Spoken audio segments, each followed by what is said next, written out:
Bonjour, je vais vous parler aujourd'hui de ce que je pense est une hérésie dans le monde évangélique. Et je vais donc vous parler de ce que j'appelle la prédestination ou bien la doctrine de la prédestination tronquée. Alors voici le troisième sermon à ce sujet. Vous pouvez consulter les deux sermons précédents. Et il y aura aussi un quatrième sermon, donc les quatre ne font un. Le seul et unique Dieu de la Bible s'est manifesté à l'homme en se révélant à lui de diverses manières. L'Hébreu nous dit qu'il s'est finalement manifesté en son Fils. Alors, le seul et unique, Dieu a indiqué qu'il est le Dieu qui a choisi parmi les hommes ceux qu'il souhaite sauver, et ce par un décret inchangeable. Il est souverain, ce décret est efficace, et nul ne peut le frustrer ou le changer. Certains qui ne pensent pas qu'on a été choisi à l'avance de cette manière, et ils le pensent à tort, commettent une erreur, soit par ignorance ou sciemment. Toutefois, ils sont exhortés à examiner la saine doctrine de façon à ne pas présumer de leur salut en comptant sur leur libre arbitre et réaliser que depuis le péché d'Adam, le libre arbitre a été anéanti. Je vais vous lire ce que dit la confession de foi de Westminster. Vous allez dire, ah mais les confessions de foi, elles peuvent errer. Oui, c'est vrai. Mais il faut comprendre que ici, il y a 127 théologiens qui se sont réunis pendant 5 ans et demi à Londres. Ils ont écrit un document en lumière de ces erreurs ici et aussi en lumière des erreurs des catholiques romains et puis aussi des anciennes hérésies au sujet de la divinité du Christ. Alors, il faut comprendre qu'il y a des gens qui ont eu des questions, qui se posaient des questions avant nous et qui aussi étaient extrêmement sages et qui avaient aussi des grandes connaissances bibliques. Toutes les phrases qui sont écrites dans la Confession de foi de Westminster et d'autres sont soutenues, appuyées par des passages bibliques. Non seulement un, mais plusieurs pour chaque phrase. Si vous voulez consulter par exemple la Confession de foi de Westminster qui est disponible en français, vous pouvez le remarquer. Voici ce que ces 121 théologiens disent au sujet du libre arbitre. Dieu a doté la volonté de l'homme d'une liberté naturelle qui n'est ni contrainte ni déterminée au bien et ou au mal par quelque nécessité absolue de nature. Évidemment, l'homme n'est pas contraint comme un robot. Dans Jacques 1,14, il est indiqué « Chacun est tenté quand il est emporté par sa propre convoitise. » Ensuite, numéro 2, dans son état d'innocence, l'homme avait la liberté, le pouvoir de vouloir et de faire ce qui était bon et très agréable à Dieu. Ça, c'était avant la chute. Mais cependant, il pouvait en déchoir. 3, par sa chute, dans l'état de péché, l'homme a perdu toute capacité de vouloir un quelconque bien spirituel en vue du salut. Aussi, l'homme naturel, radicalement opposé au bien et mort dans le péché, spirituellement mort, est-il hors d'état par ses propres forces de se convertir ou même de s'y préparer. Numéro 4, quand Dieu convertit un pécheur et l'introduit dans l'état de grâce, il le libère de son naturel esclavage du péché et par sa seule grâce le rend apte à vouloir et à faire librement ce qui est spirituellement bon.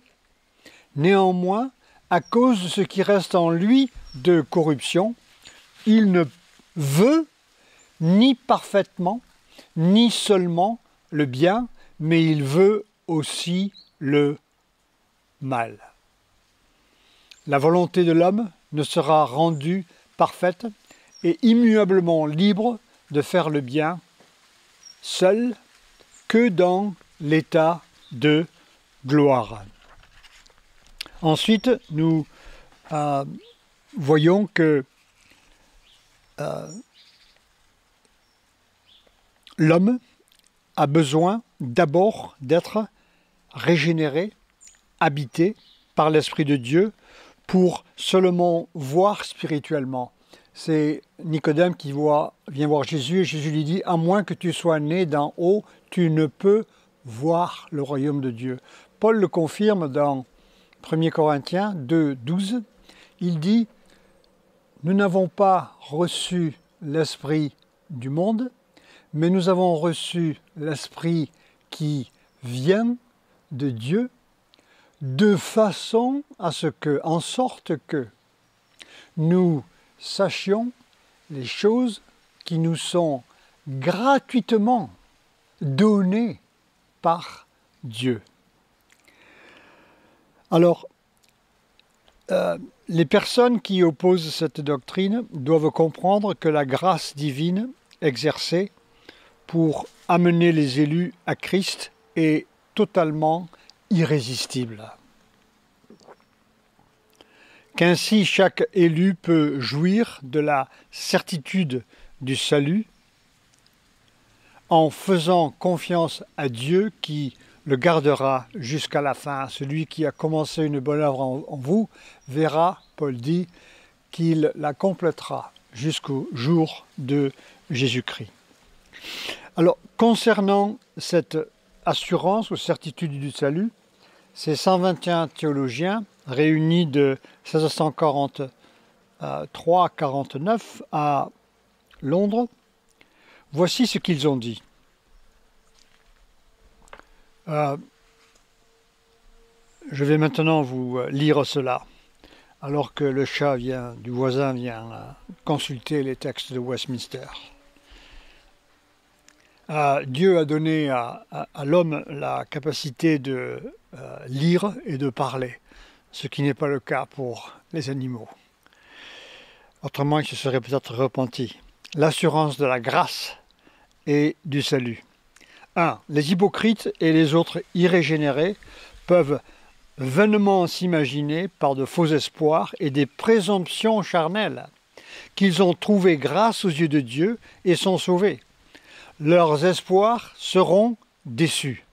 Par contre, ceux qui croient vraiment en Jésus-Christ le Seigneur, l'aiment sincèrement, s'efforcent de marcher devant lui en toute bonne conscience, peuvent dès cette vie être sûrs et certains qu'ils sont en état de grâce et se réjouir dans l'espérance de la gloire de Dieu.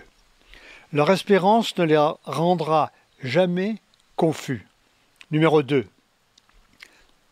Cette assurance n'est pas une simple conjecture ou une opinion probable établie sur un espoir douteux, mais une infaillible certitude de foi établie sur la divine vérité des promesses du salut, l'évidence des grâces promises et le témoignage de l'esprit d'adoption attestant à notre esprit que nous sommes enfants de Dieu, cet esprit par lequel nous sommes scellés pour le jour de la rédemption, et, EST, le gage de notre héritage.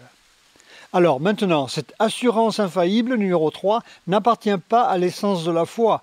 Aussi, un vrai croyant peut-il attendre longtemps et se battre avec maintes difficultés avant de l'avoir. Cependant, étant rendu capable par l'Esprit de connaître les dons gratuits de Dieu, il peut y parvenir sans révélation extraordinaire, par le seul bon usage des moyens ordinaires, comme la prière, lire les Écritures.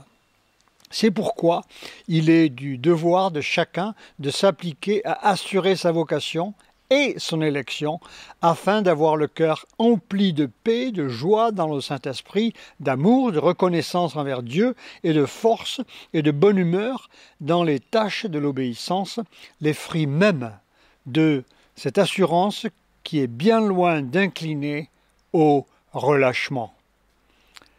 Numéro 4, chez les vrais croyants, l'assurance du salut peut être ébranlée, diminuée ou est temporairement perdue de diverses façons. S'ils négligent de la préserver, s'ils tombent en quelques péchés particuliers qui blessent leur conscience et attristent l'esprit, s'ils succombent à quelque tentation soudaine ou violente, si Dieu leur retire la lumière de sa face, et même permet que ceux qui le craignent marchent dans les ténèbres.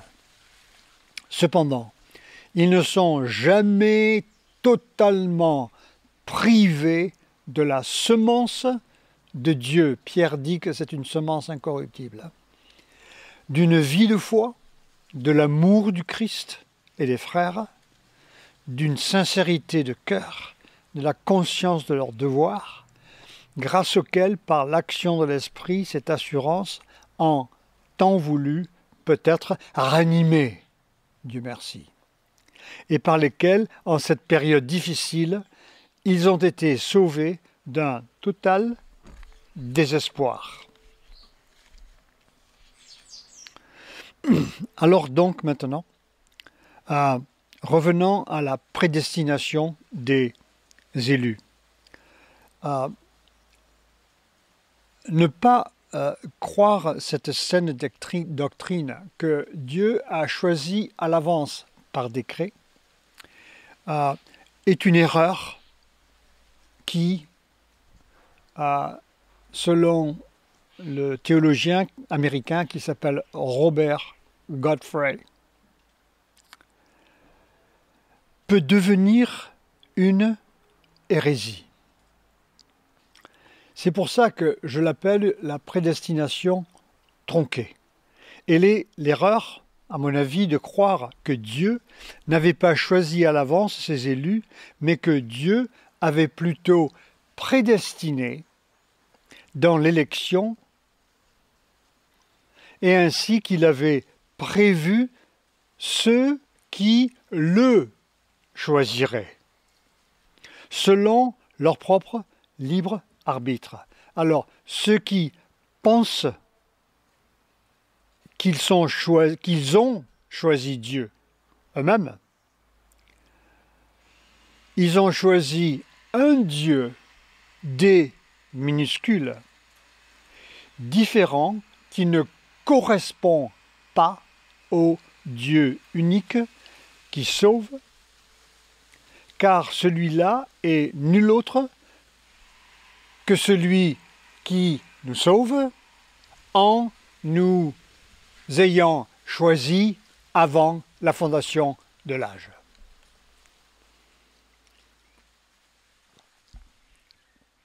Donc cette fausse doctrine sur la prédestination a été propagée par cet ancien disciple de Théodore de Bèze qui s'appelait Jacobus Arminius. Et donc un synode s'est réuni à Dordrecht en 1618 et 1619 avec différents théologiens, ils étaient 70, pour formuler un document qui visait à récuser l'hérésie d'Arminius. Alors les églises françaises n'avaient pas été protestantes françaises réformées, elles s'appelaient réformées évangéliques de ce temps-là, n'ont pas été autorisées par le roi à s'y rendre. Alors les églises françaises se sont réunies en 1620 à Alès, et cela a été le synode d'Alès, et les églises ont formulé et approuvé un document exprimant clairement et, à mon avis très correctement, que ceux qui n'étaient pas d'accord avec cette doctrine, cette saine doctrine de Dordrecht, doctrine de grâce, qu'ils enseignaient une hérésie. Le terme hérésie est employé, il ne vient pas de moi, il vient du synode d'Alès. Alors, les signataires d'Alès ont, à mon avis, eu tout à fait raison, car le seul vrai et unique Dieu qui est révélé dans les Écritures ne choisit que par décret intérieur ceux et celles qu'il veut sauver. En d'autres termes, cela a été fait à l'avance.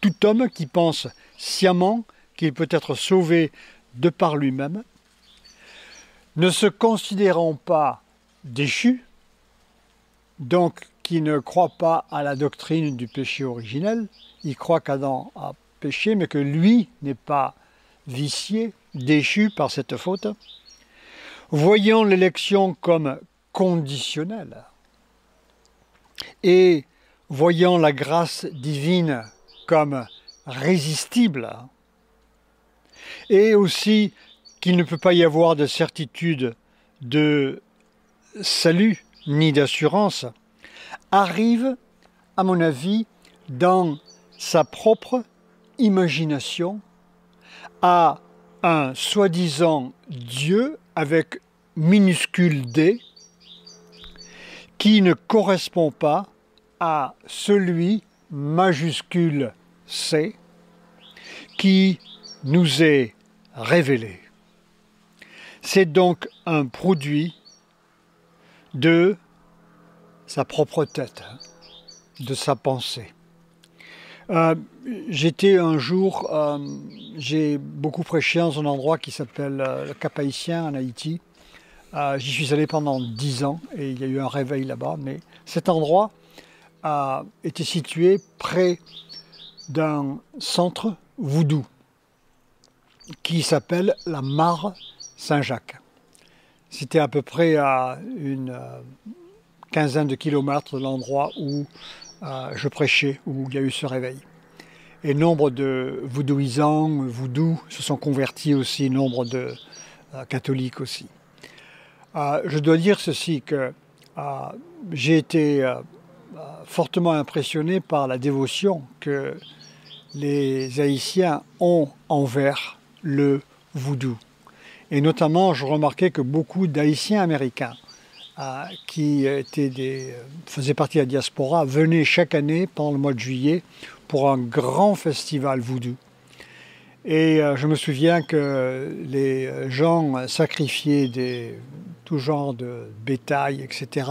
dans une grande mare. Il y avait des prêtres voodoo qui étaient là. Mais j'avais remarqué une femme, il se trouve que cette mare est juste derrière une église catholique et en fait juste derrière le cimetière. Il y avait une femme qui s'était mise à genoux devant une croix avec un Jésus en plâtre. Et elle avait mis des épices, du sang, du parfum, etc., sang de poulet, et elle le frottait dans ses mains et elle badigeonnait ce Jésus en plâtre. Mais je ne sais pas exactement ce qu'elle pensait au sujet de ce Jésus en plâtre, mais pour elle, c'était un Dieu. Et dans les 10 commandements, Moïse a dit qu'ils ont été écrits par le doigt de Dieu lui-même. Mais il est indiqué que tu n'auras pas d'autre Dieu dans ma face, tu n'auras pas d'idole, tu ne feras pas de représentation de ce qui est au ciel. Et donc Jésus est au ciel et on n'a pas à faire de représentation de Jésus aujourd'hui. Et là, cette femme a devant elle, donc, selon la Bible, une idole. Et il en est ainsi de ce qui est produit par l'imagination. C'est Jean Calvin qui disait que l'homme est une fabrique ou une usine d'idoles. Il parle de ce qu'il pense.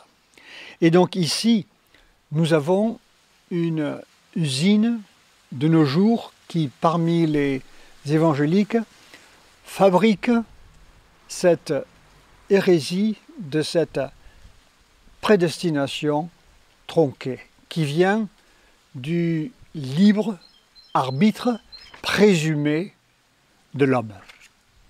Alors, un des points importants que nous avons étudié la semaine dernière concerne l'hérésie que tous les hommes, sans exception, ou bien potentiellement, peuvent être sauvés en comptant sur leur libre arbitre. Ils avancent un nombre de passages qui mentionnent le terme « tous », le monde entier ou bien qu'aucun ne périsse. Nous allons continuer cette semaine à décortiquer 3 de ces passages qui mentionnent tous les hommes, passages qui sont très connus, pour en découvrir leur sens biblique comme je le comprends.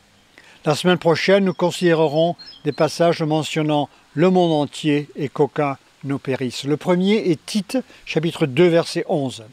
En effet, Paul dit, « La grâce de Dieu, source de salut pour tous les hommes, a été révélée. » Ici aussi, le contexte du passage requiert d'interpréter tous les hommes par toutes les catégories d'hommes. D'abord, la phrase commence par « en effet » pour continuer les commentaires précédents dans les versets 2, parlant ou mentionnant vieillards, verset 3, les femmes, verset 4, les jeunes femmes, verset 6, les jeunes hommes, verset 9, esclaves et maîtres, puis dans le verset 14, Paul mentionne que Christ a été donné pour nous, il est indiqué, je vous lis, afin de nous racheter de toute faute et de se faire un peuple qui lui appartienne, purifié, etc. Le « nous » dans le passage, ici, a été donné pour nous, englobe toutes les personnes mentionnées dans le passage entier, dans le sens où ces personnes appartiennent à Dieu. Ainsi, tous au début, tous les hommes, salut pour tous les hommes, signifie tous les hommes de tout genre parmi tous les rachetés mentionnés ici. Notre passage, c'est Hébreux chapitre 2, verset 9. Ainsi, par la grâce de Dieu, il a comme connu la mort pour tout être humain. Cette phrase est immédiatement suivie par le terme « en effet » du verset 10, dans lequel l'auteur mentionne voulait conduire, c'est Dieu, il voulait conduire pour gloire beaucoup de fils. Verset 11, celui qui procure la sainteté ont tous une seule et même origine, les appelle ses frères.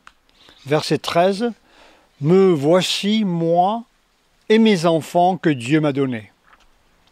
Tout être humain qui est mentionné donc dans le verset 9, quand il parle qu'il a connu la mort pour tout être humain, n'a donc pas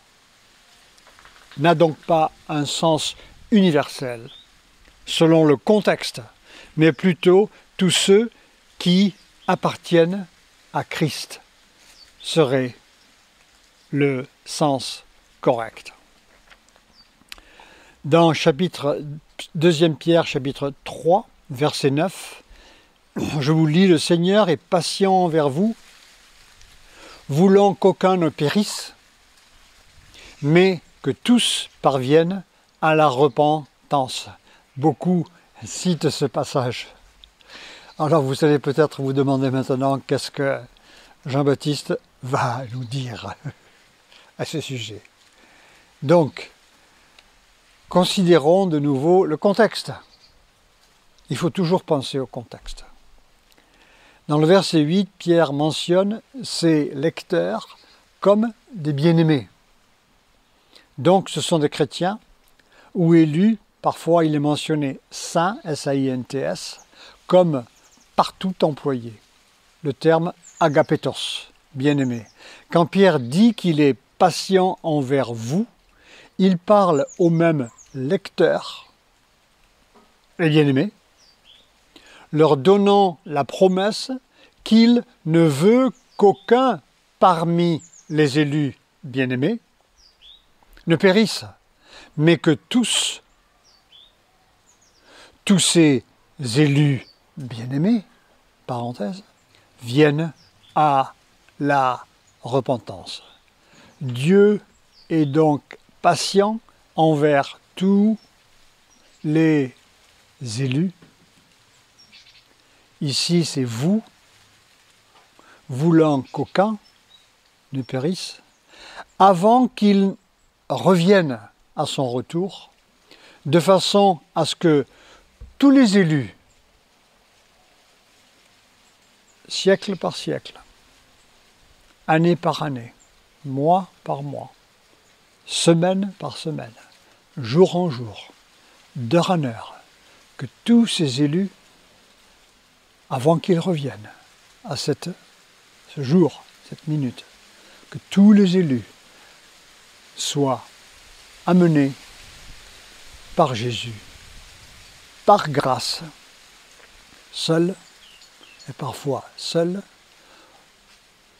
au bercail. Maintenant, en conclusion, et aussi pour vous confirmer que mes propos ne sont pas en fait les miens, mais ceux qui ont déjà été avancés, déclarés par les églises réformées évangéliques de France en 1620. À ce moment-là, les églises réformées s'appelaient toutes évangéliques, c'était le nom de la dénomination et c'était les seules églises réformées de ce temps-là. Je vous lis dans ce livre intitulé « Le solide fondement, les canons de Dordrecht ». Je vous lis la conclusion qui a été donnée par le synode d'Alès le 6 octobre 1620, réuni aussi à Alès, bien sûr, dans les Cévennes. Canon des églises réformées de France, conclu et arrêté au synode national tenu à Alès, dans les Cévennes, le 6 octobre 1620. Alors, je vous lis ici, parce qu'il y a 3 pages et demie, je vous lis seulement les passages principaux.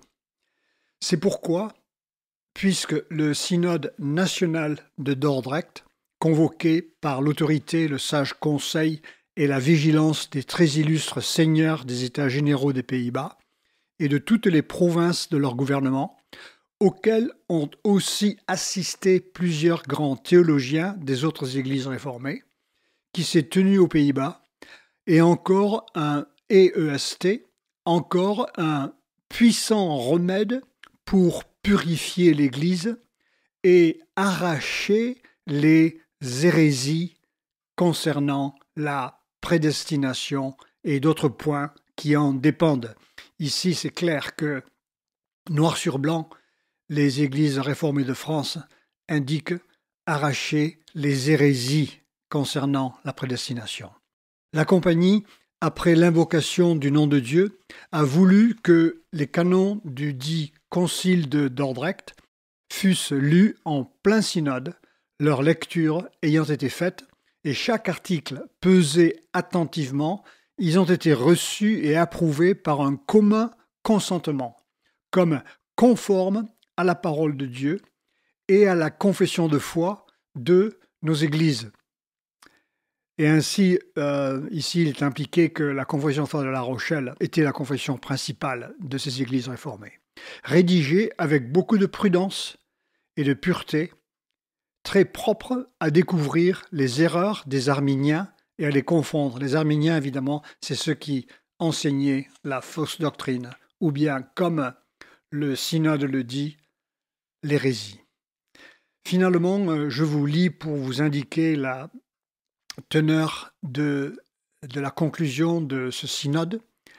Je vous lis dans la page 99, la forme du serment prêté au synode national et qui doit être prêté aux synodes provinciaux.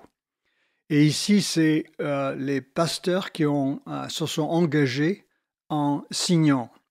Ils disent « je, virgule, initial, non, jure et proteste devant Dieu et devant cette sainte assemblée que je reçois, approuve et embrasse toute la doctrine enseignée et décidée au synode de Dordrecht comme entièrement conforme à la parole de Dieu et à la confession de nos églises.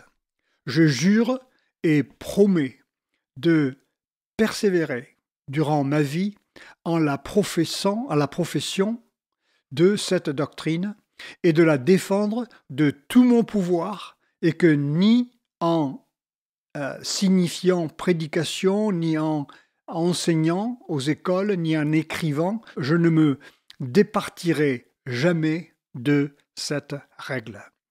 Je déclare aussi et proteste que je rejette et condamne la doctrine des Arminiens, ce que nous avons vu au sujet de cette prédestination tronquée, vu qu'elle fait dépendre l'élection de Dieu de la volonté de l'homme, exténue et anéantit la grâce de Dieu, hausse l'homme et les forces de son franc arbitre, ça signifie libre arbitre, afin de le précipiter, ramène le pélagianisme, déguise le papisme et renverse toute la certitude du salut. Ainsi, Dieu me veuille aider et m'être propice, comme je jure devant lui, ce que, dessus, sans aucune ambiguïté, ni échappatoire, ni rétention mentale. Que Dieu vous bénisse. Seigneur, je prie que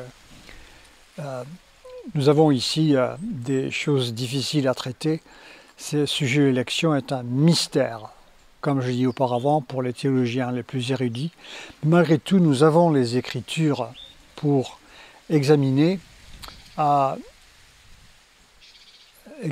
ce qui serait en nous, qui serait une erreur ou une hérésie. Je prie que tu nous pardonnes de notre ignorance, aussi de nos négligences, à ne pas étudier ces choses. Pardonne-nous aussi de nos préjugés. Et nous te demandons maintenant de nous donner un esprit de sagesse et de révélation dans la connaissance de la vérité dans les Écritures saintes.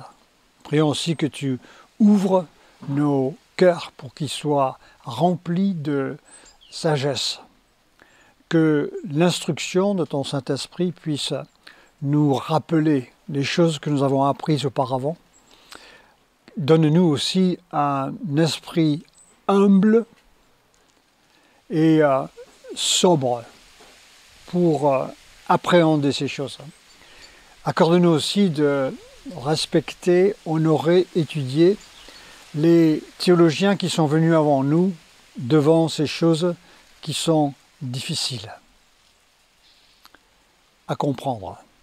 Et aide-nous à regarder, étudier ce qu'ils ont dit avec humilité.